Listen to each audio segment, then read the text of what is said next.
Goodness T വിയുടെ വിജയത്തിലേക്ക് എന്ന പരമ്പരയുടെ പുതിയൊരു അധ്യായത്തിലേക്ക് സ്വാഗതം.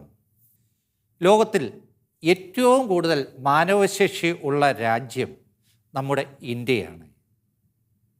അത് വലിയൊരു ശക്തിയാണ്.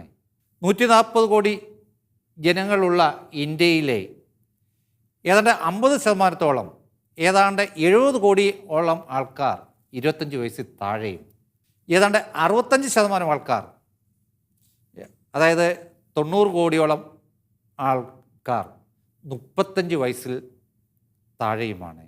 ഇത് ഒരു രാജ്യത്തിനെ സംബന്ധിച്ചിടത്തോളം വിലമതിക്കാൻ പറ്റാത്ത സമ്പത്താണ്.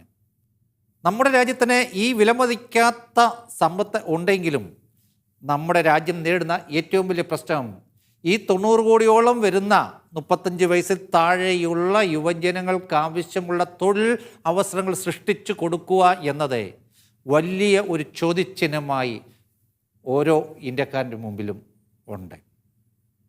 നമ്മുടെ രാജ്യം നേരിടുന്ന ഏറ്റവും വലിയ പ്രതിസന്ധിയും അതാണ്. നമ്മുടെ രാജ്യത്തുള്ള വിവിധ മേഖലകളിലുള്ള തൊഴിലവസരങ്ങൾ കണ്ടെത്തുവാനും പുതുതായിട്ട് സൃഷ്ടിച്ചെടുക്കുവാനും സാധിച്ചിട്ടില്ല എങ്കിൽ തൊഴിൽ രഹിതരുടെ എണ്ണം ക്രമാതീതമായി നമ്മുടെ നാട്ടിൽ വർദ്ധിക്കുകയും അത് ഈ യുവജനങ്ങളെ മാനസികമായി തകർക്കുകയും തളർത്തുകയും ചെയ്യുകയും അത് തെറ്റിൻ്റെ പാതയിലൂടെ നടക്കുവാൻ അവരെ പ്രേരിപ്പിക്കുകയും ചെയ്യും. അതിനെ അവരെ കുറ്റം പറഞ്ഞിട്ട് കാര്യമില്ല. തൊഴിൽ ഇല്ല എങ്കിൽ സ്വാഭാവികമായും എല്ലാ വ്യക്തികളുടെയും മാനസിക അവസ്ഥ പല തലത്തിലേക്ക് മാറിപ്പോകാൻ സാധ്യതയുണ്ട്. അപ്പോൾ ഏതെല്ലാം മേഖലകളിൽ തൊഴിൽ സൃഷ്ടിക്കാൻ സാധിക്കുമോ അതെല്ലാം കണ്ടെത്തി അവിടെയെല്ലാം അവസരങ്ങൾ, പുതിയ അവസരങ്ങൾ സൃഷ്ടിച്ചെടുക്കലാണ് നമുക്ക് ഇനി വേണ്ടത്. അത് എല്ലാം രാജ്യം ചെയ്യും എന്ന് വിചാരിക്കാതെ ഓരോ വ്യക്തികളും തന്നാൽ കഴിയുന്നത്ര രീതിയിൽ ഇങ്ങനെയൊക്കെയുള്ള അവസരങ്ങൾ സൃഷ്ടിച്ചെടുക്കുവാൻ സാധിക്കുമിച്ച് മറ്റുള്ളവർക്ക് തൊഴിൽ കൊടുക്കാൻ സാധിക്കുമെങ്കിൽ അതൊക്കെ നമ്മുടെ രാജ്യത്തിൻ്റെ വികസനത്തിന് വളരെ മുതൽക്കൂട്ടാവും എന്ന കാര്യത്തിൽ യാതൊരു സംശയവും വേണ്ട. ഉദാഹരണത്തിന് ടൂറിസത്തിൽ നമ്മുടെ രാജ്യത്തിന് എന്തുമാത്രം സാധ്യതകളാണ് ഉള്ളത്. അതിൻ്റെ ഒരു 1,00,000-1 അംശം പോലും നമ്മൾ ഉപയോഗിക്കുന്നില്ല എന്നതാണ് സത്യം. നമ്മുടെ ഒരു ജില്ലയുടെ അത്രയും വലിപ്പമില്ലാത്ത സിംഗപ്പൂരും ഒരു തുള്ളി പെട്രോളിയം പോലും ലഭിക്കാത്ത മരുഭൂമിയെ കിടന്ന ദുബായും ഒക്കെ ഈ ടൂറിസം കൊണ്ടും മറ്റ് ട്രേഡിങ്ങുകൾ കൊണ്ടും ലോകത്തിൻ്റെ മുൻപന്തിയിൽ വന്നതൊക്കെ നമ്മളെ സംബന്ധിച്ചിടത്തോളം കണ്ടുപിടിക്കേണ്ട കാര്യങ്ങൾ തന്നെയാണ്. അവരുടെയൊക്കെ ഈ വിജയത്തിൻ്റെ പിന്നിൽ ദീർഘവീക്ഷണവും ഇച്ഛാശക്തിയുമാണ് എന്ന കാര്യത്തിൽ യാതൊരുവിധ സംശയവും വേണ്ട. ലോകത്തിൽ ഏറ്റവും കൂടുതൽ പാരമ്പര്യം പൈതൃകം അവകാശപ്പെടാൻ പറ്റുന്ന രാജ്യമാണ് ഇന്ത്യ എന്ന് ഞാൻ മുൻപ് എപ്പിസോഡിൽ പറയുകയുണ്ടായി. നാം ഒരു കാര്യം ചിന്തിക്കണം. കൊളംബസ് അമേരിക്ക കണ്ടുപിടിച്ചിട്ട് എത്ര വർഷമായി? ഏതാണ്ട് 500 വർഷം. അമേരിക്കയുടെ പാരമ്പര്യം ഇത്ര നാളത്തെ പാരമ്പര്യമേ ഉള്ളൂ. പക്ഷെങ്കിൽ അമേരിക്ക എവിടെ നിൽക്കുന്നു? ഈ അനേകായിരം വർഷങ്ങളുടെ പാരമ്പര്യം അവകാശപ്പെടുന്ന നമ്മൾ ഇവിടെ നിൽക്കുന്നു. എവിടെയാണ് തെറ്റ് പറ്റിയത്, എവിടെയാണ് തിരുത്തേണ്ടത് എന്ന് ഓരോ ഇന്ത്യക്കാരനും മനസ്സിലാക്കി പ്രവർത്തിക്കേണ്ട കാലഘട്ടം അതിക്രമിച്ചു പോയിരിക്കുന്നു. ഇല്ലെങ്കിൽ നമ്മൾ ലോക ഭൂപടത്തിൽ നിന്ന് തന്നെ നമ്മൾ ഭയങ്കരമായിട്ട് എല്ലാവരുടെ മുമ്പിൽ പിന്തള്ളപ്പെടും എന്ന കാര്യം നമ്മൾ ഓരോരുത്തരും വളരെ ഗൗരവത്തോടുകൂടി മനസ്സിലാക്കി മുമ്പോട്ട് പോവുക.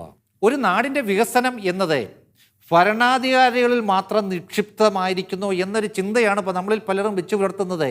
അത് തെറ്റാണ്. ഏത് ഭരിച്ചാലും ആര് ഭരിച്ചാലും അവർക്കൊക്കെ പരിമിതികളുണ്ട്. പ്രത്യേകിച്ച് നമ്മുടെ ജനസംഖ്യ അതുപോലെ ഉയർന്ന ജനസംഖ്യയോടൊപ്പം ഭയങ്കരമായ പരിമിതികളുണ്ട്. അപ്പോൾ തീർച്ചയായിട്ടും നമ്മൾ സംസ്കാരമുള്ളവനായാൽ, നമ്മൾ ശുചിത്വമുള്ളവനായാൽ, നമ്മൾ നിയമം പാലിക്കുന്നവരായാൽ നമ്മുടെ കുടുംബത്തിനത് പ്രതിഫലിക്കും, അത് നമ്മുടെ സമൂഹത്തിൽ പ്രതിഫലിക്കും, അത് നമ്മുടെ രാജ്യത്തെ പ്രതിഫലിക്കും. രാജ്യത്തിൻ്റെ മുഖച്ഛായ തന്നെ മാറിക്കിട്ടും. മറ്റുള്ളവർ നമ്മളെ മാനിക്കുന്ന തലത്തിലേക്ക് നമുക്ക് എത്തപ്പെടുവാൻ സാധിക്കും. ഫ്രാൻസിസ് മാർപ്പാപ്പ ഈയിടെ പറയുണ്ടായി, ഇന്നത്തെ യുവതലമുറയുടെ ഏറ്റവും വലിയ പരാജയത്തിൻ്റെ കാരണം 3 Cകളാണെന്ന്. 1 സെൽഫോൺ, 2 ക്രിക്കറ്റ്, 3 സിനിമ. ഇന്ന് സെൽഫോണിൻ്റെ ഇന്നത്തെ യുവതലമുറയെ സംബന്ധിച്ചിടത്തോളം അവരുടെ ജീവിതത്തിലെ ഭൂരിപക്ഷ സമയവും ഈ സെൽഫോൺ അപഹരിക്കുകയാണ് ചെയ്യുന്നത്. നമുക്കറിയാം, നമുക്ക് ഒരു രോഗം വന്നാൽ ചികിത്സ വേണം. രോഗം മാറണമെങ്കിൽ ചികിത്സ കൊണ്ട് മാത്രം പറ്റുമോ? ഇല്ല, ഒരിക്കലും പറ്റത്തില്ല. ഒരു 50% താഴെ മാത്രമേ മെഡിസിൻ കൊണ്ട് ഒരു രോഗം ഭേദമാക്കാൻ സാധിക്കത്തുള്ളൂ. 50% കൂടുതൽ നമ്മുടെ മനസ്സിൻ്റെ ചിന്താഗതികളാണ്. ഇന്ന ഹോസ്പിറ്റലിൽ പോയി ഇന്ന ഡോക്ടറെ കണ്ട് ആ ഡോക്ടർ ചികിത്സിച്ചാൽ എൻ്റെ രോഗം ഭേദമാകുമെന്ന ഉറച്ച വിശ്വാസം നമുക്കുണ്ട് എങ്കിൽ ആ ഡോക്ടർ ഒരു വൈറ്റമിൻ ടാബ്ലറ്റ് തന്നാൽ മതി, നമ്മുടെ അസുഖം മാറി കിട്ടും. അതേസമയം ഇന്ന ഡോക്ടറെ എനിക്ക് പോയിട്ട് എനിക്ക് ഒരു കാര്യവുമില്ല, വെറുതെ പോവുകയാണ് എന്ന ഒരു മുൻവിധിയോടുകൂടിയാണ് ഒരു ഡോക്ടറെ ഒരിക്കൽ നിങ്ങൾ പോകുന്നതെങ്കിൽ നിങ്ങളുടെ ആ രോഗത്തിന് ലോകത്തിലെ ഏറ്റവും നല്ല മെഡിസിൻ ആ ഡോക്ടർ തന്നാലും നിങ്ങളുടെ രോഗം മാറത്തില്ല. അന്നേരം ഒരു അസുഖം മാറണമെങ്കിൽ കൂടുതലും നമ്മുടെ മനോഭാവമാണ് ബാക്കിയേ ഉള്ളൂ മെഡിസിൻ അപ്ലൈ ചെയ്യുന്നത്. എന്നാൽ ഒരു ചികിത്സയും ഇല്ലാതെ മെഡിസിനും ഇല്ലാതെ മാറേണ്ട ഒരു രോഗത്തിന് നമ്മുടെ സമൂഹത്തിൽ നല്ലൊരു ശതമാനം ഇന്ന് അഡിക്റ്റഡാണ്. അത് മറ്റൊന്നുമല്ല, മൊബൈൽ ഉപയോഗം, മൊബൈൽ അഡിക്ഷൻ. അത് വലിയ ഒരു ശാപമായി ഇന്നത്തെ പ്രത്യേകിച്ച് യുവതലമുറ തേടുന്ന കൗമാരക്കാരുടെ ഏറ്റവും വലിയ പ്രശ്നമായി ഇന്ന് മാറിയിരിക്കുകയാണ്. ഇന്നത്തെ മാതാപിതാക്കളിൽ നല്ലൊരു ശതമാനം ആൾക്കാരുടെയും ഏറ്റവും വലിയ തലവേദന കുട്ടികളുടെ അമിതമായ മൊബൈൽ ഉപയോഗമാണ്. അതിന് കുട്ടികളെ മാത്രം കുറ്റം പറഞ്ഞിട്ട് കാര്യമില്ല, അതിൽ നല്ലൊരു ശതമാനവും കുറ്റം മാതാപിതാക്കളുടേതാണ്. ഒരു വയസ്സാകുമ്പോൾ തൊട്ട് കൊച്ചിനിലേക്ക് മൊബൈലൊക്കെ എടുത്തു കൊടുക്കും. പിന്നെ അവനതെ നോക്കിക്കൊണ്ടേ വല്ല കാർട്ടൂണും കണ്ടുകൊണ്ടേ ഇരിക്കുമല്ലോ. വലിയ കരച്ചിലും പിഴിച്ചിലൊന്നും ഇല്ല, ബഹളവും ഇല്ലല്ലോ. ആ പിള്ളേരുണ്ടാക്കുന്ന ശല്യം ഉണ്ടാക്കാതിരിക്കാൻ വേണ്ടി, പ്രശ്നങ്ങൾ വഴക്കൊന്നും ഉണ്ടാക്കാതിരിക്കാൻ വേണ്ടി മൊബൈൽ കൊടുത്ത് അതൊരു ഹാബിറ്റാക്കി മാറ്റി. പിന്നെ ഭക്ഷണം കഴിക്കണമെങ്കിൽ മൊബൈലിൽ കാർട്ടൂൺ ഇട്ട് കാണണം. എല്ലാത്തിനും കൊച്ചിന് ഇങ്ങനെയൊക്കെയുള്ള മൊബൈൽ കണ്ട കുട്ടി അതിന് അഡിക്റ്റ് ആകും. പിന്നെ അവസാനം പത്മാസുരന് വരം കൊടുത്ത പോലെ ആകും. പിന്നെ കുട്ടിയിൽ നിന്നും ഈ മൊബൈൽ വാങ്ങിക്കാൻ ശ്രമിച്ചു കഴിയുമ്പോഴാണ് പല പല പ്രശ്നങ്ങളിലേക്കും ഒക്കെ പല കുടുംബങ്ങളും പല കുട്ടികളും പല മാതാപിതാക്കളും എത്തിച്ചേരുന്നത്. അന്നേരം അത് കൊച്ചിലെ തൊട്ട് തന്നെ അതിന് വേണ്ട മൊബൈൽ എങ്ങനെ ഏത് പ്രായത്തിൽ കൊടുക്കണം, എങ്ങനെ ഉപയോഗിക്കാൻ പഠിപ്പിക്കണം എന്നൊക്കെ ശരിയായ രീതിയിലുള്ള ബോധ്യം ഓരോ മാതാപിതാക്കൾക്കും ഉണ്ടായി അത് മനസ്സിലാക്കി കൊടുക്കണം. ഒരു കൊച്ചു കുട്ടികൾക്ക് യാതൊരു കാരണവശാലും മൊബൈൽ ഉപയോഗിക്കാൻ കൊടുക്കരുത്. അല്ലാണ്ട് നിങ്ങൾ കുട്ടികൾ മര്യാദയ്ക്കിരിക്കാൻ വേണ്ടി ഒരു ഉപാധിയായിട്ട് മൊബൈൽ കൊടുത്തു കഴിഞ്ഞാൽ അത് തീർച്ചയായിട്ടും ആ കുട്ടികളോട് ചെയ്യുന്ന ഏറ്റവും വലിയ ക്രൂരതയാണ് എന്ന തിരിച്ചറിവ് ഓരോ മാതാപിതാക്കൾക്കും ഉണ്ടാകണം. പിന്നെ അവസാനം കതിരെ കൊണ്ട് വള്ളം വെക്കുന്ന പറയില്ല, അവസാനം ശ്രമിച്ചിട്ട് കാര്യമില്ല. അന്നത്തെ കുട്ടി അഡിക്റ്റ് ആയിപ്പോവും. പിന്നെ അവനെ ആ ഫോണില്ലാതെ ഇരിക്കാൻ സാധിക്കത്തില്ല. അതുപോലെ ഓരോ കുട്ടികളും ഇന്ന് ഇതിനെ അഡിക്റ്റ് ആകുന്ന കേൾക്കുന്ന ഓരോ കുട്ടികളും സ്വയം തീരുമാനിക്കുക, ഈ മൊബൈൽ കൊണ്ട് ഹോമിക്കാനുള്ളതല്ല എൻ്റെ ജീവിതം എന്ന തിരിച്ചറിവ് നിങ്ങളെ പഠിപ്പിക്കുക.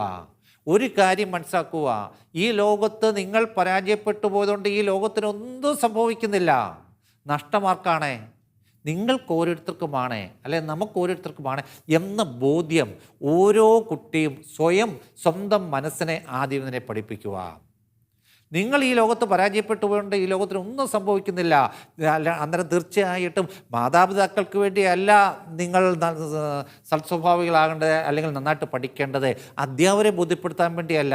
നിങ്ങൾ പരാജയപ്പെട്ടു പോയാൽ നിങ്ങളുടെ അധ്യാപകർക്ക് വിഷമം കാണും. അത് കുറച്ച് കഴിയുമ്പോൾ അടുത്ത് ബാധിച്ചു കഴിയുമ്പോൾ അവരതിനകത്ത് എൻഗേജഡായി നിങ്ങളുടെ കാര്യങ്ങൾ വിട്ടുപോകും. മാതാപിതാക്കൾക്ക് വിഷമം കാണും, അവർക്ക് വളരെ ബുദ്ധിമുട്ട് കാണും. കുറേ കഴിയുമ്പോൾ പോയതുപോലെ എന്ന അവസ്ഥയിലേക്ക് അവരുടെ മനസ്സും ആ തലത്തിലേക്ക് വരും. അന്നേരം ആത്യന്തികമായുള്ള നഷ്ടം നിങ്ങൾക്ക് ഓരോരുത്തർക്കുമാണ് എന്ന ബോധ്യം മനസ്സിലാക്കി ഈ മൊബൈൽ ഫോൺ കൊണ്ട് കളയാനുള്ളതല്ല എൻ്റെ ജീവിതം എന്ന് നമ്മളെ പഠിപ്പിക്കുക. ഇത് കേൾക്കുമ്പോൾ മൊബൈൽ ഉപയോഗിക്കരുത് എന്നല്ല ഞാൻ പറഞ്ഞു വരുന്നത്. ഇന്നത്തെ കാലഘട്ടത്തിൽ മൊബൈൽ ഇല്ലാതെ ജീവിക്കാൻ സാധിക്കത്തില്ല, അനിവാര്യമായൊരു ഘടകമാണ് മൊബൈൽ എന്ന കാര്യം ഞാനും സമ്മതിക്കുന്നു. പക്ഷെങ്കിൽ അത് ഇലക്ട്രിസിറ്റി പോലെയാണ്. ഇലക്ട്രിസിറ്റി ഇല്ലാത്ത ഒരു ലോകത്തെപ്പറ്റി നമുക്ക് ചിന്തിക്കാൻ പറ്റുമോ? ഒരിക്കലും പറ്റത്തില്ല. അന്നേരം ഇലക്ട്രിസിറ്റി കൊണ്ട് എന്തെല്ലാം പ്രയോജനങ്ങളാണ് നമുക്ക് ലഭിക്കുന്നത്. പക്ഷേ എന്താണ്, അത് വളരെ സൂക്ഷിച്ചുപയോഗിക്കേണ്ട ഒരു സംഗതിയാണ്. സൂക്ഷിച്ചാൽ വളരെയേറെ പ്രയോജനം ഇലക്ട്രിസിറ്റി കൊണ്ട് കിട്ടും. സൂക്ഷിച്ചില്ലെങ്കിലോ അത് നമ്മളെ കരിച്ചു കളയും എന്ന് പറഞ്ഞതുപോലെയാണ് മൊബൈലും. സൂക്ഷിച്ചുപയോഗിച്ചാൽ ഒത്തിരി ഇൻഫർമേഷൻസ് നമ്മുടെ നിത്യജീവിതത്തിൽ വളരെ അനിവാര്യമായ ഒന്നായിട്ട് മൊബൈൽ മാറിയിരിക്കുകയാണ്. അതൊക്കെ സമ്മതിക്കുന്നു. പക്ഷെങ്കിൽ അത് സൂക്ഷിച്ചില്ല എങ്കിൽ നിങ്ങളുടെ ജീവിതം തന്നെയാണ് അത് തകർത്ത് തരിപ്പണമാക്കുന്നത് എന്ന ബോധ്യം ഓരോരുത്തർക്കും ഉണ്ടാകണം. ഗുഡ്നസ് ടിവിയുടെ വളർച്ചയിൽ കൈകോർത്ത എല്ലാ നല്ലവരായ പ്രേക്ഷകരെയും നന്ദിയോടെ സ്മരിച്ച് ഞങ്ങളുടെ ഏറ്റവും പുതിയ ഉദ്യമം ഏറെ അഭിമാനത്തോടെ നിങ്ങൾക്ക് മുൻപിൽ സമർപ്പിക്കുന്നു. Goodness TV in OTT platform. ഇനി മുതൽ OTT പ്ലാറ്റ്ഫോമായ ആൻഡ്രോയിഡ് HTBയിൽ ഗുഡ്നസ് ടെലിവിഷൻ ലഭ്യമാകുന്നു.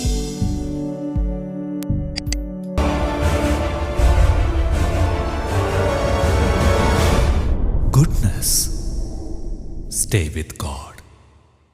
ഈ അമിതമായ മൊബൈൽ ഉപയോഗം എല്ലാ തലത്തിലും നമ്മളെ പിന്നോട്ട് നയിക്കും.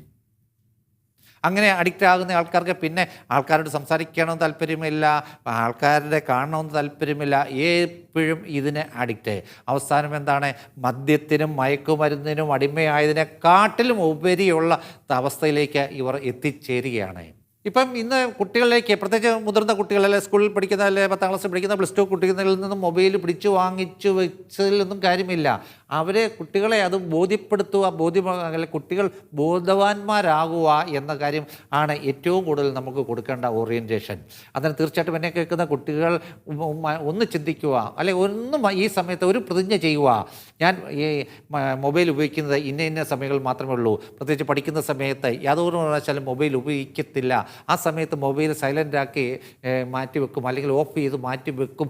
അങ്ങനെ ഒരു തീരുമാനം എടുക്കുക. അല്ലെങ്കിൽ ഞാനെപ്പോഴും പറയേണ്ട, തുടർച്ചയായി ഒരു 1.5 മണിക്കൂർ കൂടുതൽ പഠിക്കരുത്. 1.5 മണിക്കൂർ പഠിച്ചതിന് ശേഷം ഒരു 15 മിനിറ്റ് ഇൻ്റർവെൽ, ആ സമയത്ത് വേണമെങ്കിൽ നിങ്ങൾ മൊബൈൽ ഓൺ ചെയ്ത് അത്യാവശ്യം വേണമെങ്കിൽ നോക്കിക്കൊള്ളുക. അങ്ങനെ ഒരു പരിശീലനം എടുക്കുക.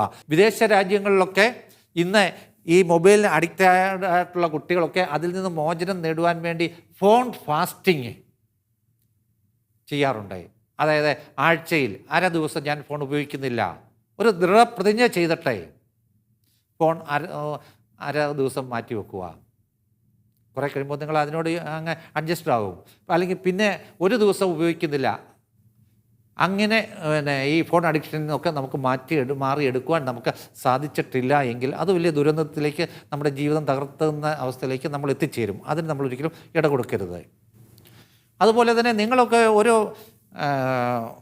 വീഡിയോ കാണുമ്പോഴോ അല്ലെങ്കിൽ ഫോൺ ഉപയോഗിക്കുമ്പം ഏത് തരത്തിലുള്ള പിക്ചറുകളെ വീഡിയോസൊക്കെയാണ് നിങ്ങൾ കാണുന്നത്, നിങ്ങളുടെ ലെവൽ ആ ലെവലിലേക്ക് അങ്ങ് പോകും.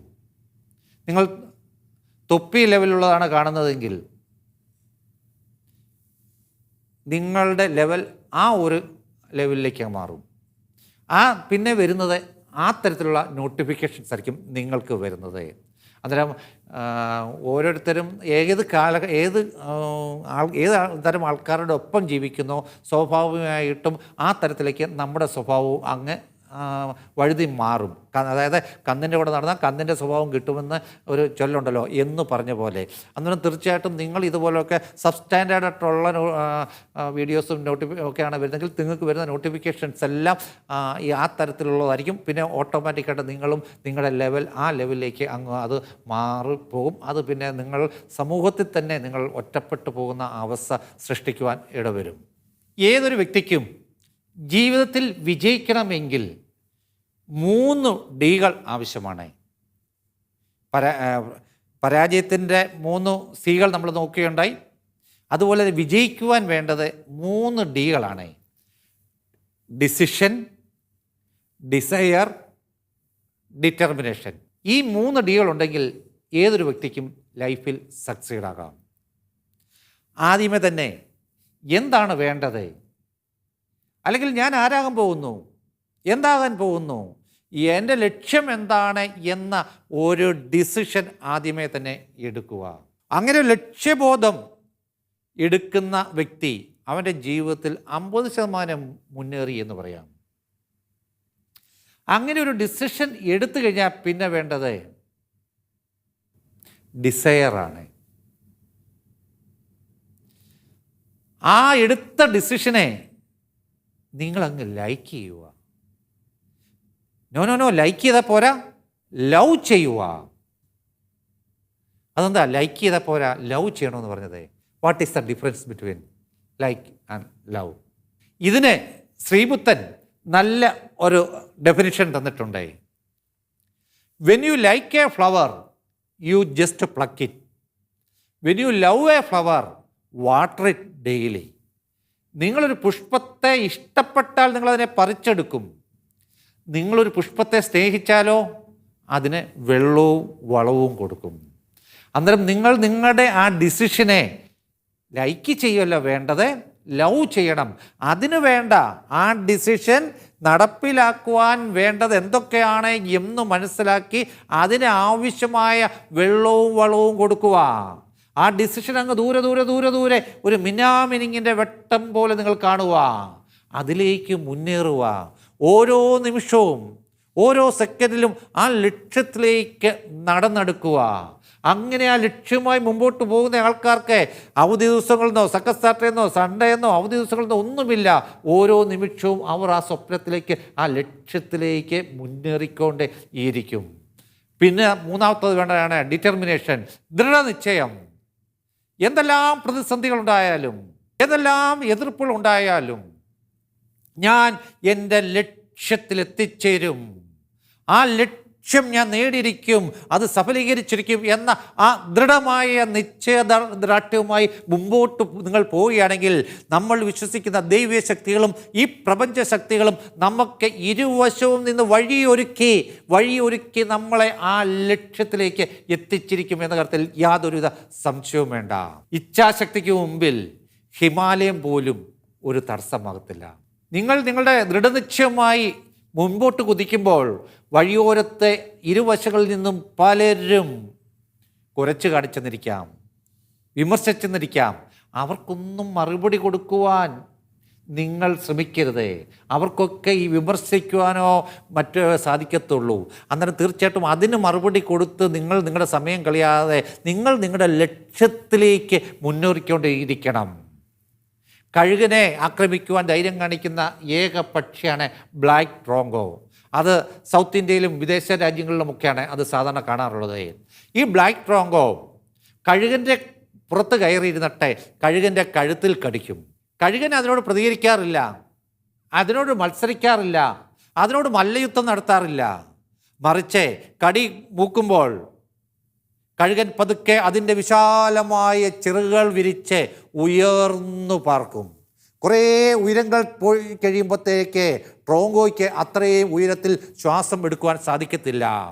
ശ്വാസം കിട്ടാതെ ട്രോങ്കോയുടെ കടിവിടും പിടിവിടും, ട്രോങ്കോ മൂക്കും കുത്തി താഴെ വീഴും. ഇതുപോലെ ലക്ഷ്യത്തിലേക്ക് കുതിക്കുന്ന ആൾക്കാരെ കടിക്കാനും തടസ്സപ്പെടുത്തുവാനും ഒക്കെ ശ്രമിക്കുന്ന ഇതുപോലുള്ള ഒത്തിരി ട്രോങ്കോകളൊക്കെ നമ്മുടെ സമൂഹത്തിലുണ്ട്.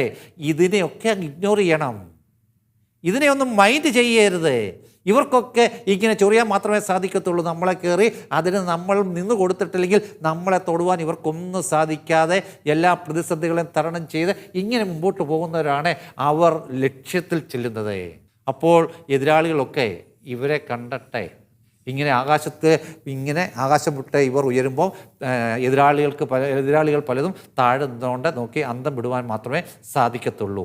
അന്നേരം തീർച്ചയായിട്ടും ഒരു ജീവിത വിജയം നേടുന്ന ആൾക്കാർ ഒരു പ്രതിസന്ധികളിലും തളരാതെ മുമ്പോട്ട് പോയാൽ നത്തിങ് ഈസ് ഇമ്പോസിബിൾ. ഗുഡ്നസ് ടിവിയുടെ വിജയത്തിലേക്ക് എന്ന പരമ്പരയുടെ ഈ അധ്യായം ഇവിടെ പൂർണ്ണമാകുന്നു. മറ്റൊരു വിഷയമായി അടുത്ത ആഴ്ച ഇതേ ദിവസം ഇതേ സമയം വീണ്ടും നമുക്ക് കാണാം. നന്ദി, നമസ്കാരം.